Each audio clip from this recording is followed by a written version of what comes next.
alam niyo po, si Mr. Soriano, ito naman po ay, alam naman po ito ng marami na pagka po ibang mga relihiyon, ibang mga grupo, hindi naman siya maselan.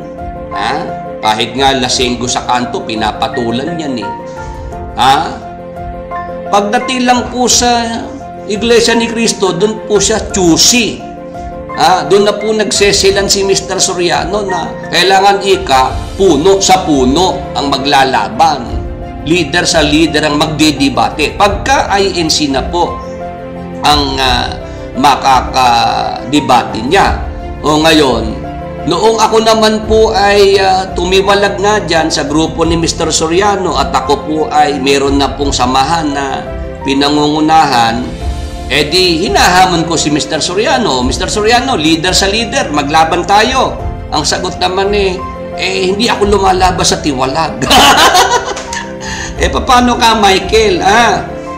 Sabi nga ho ng Kabularan nung nabubuhay pa, masakit ika sa ulo talaga itong pakinggan si Mr. Soriano.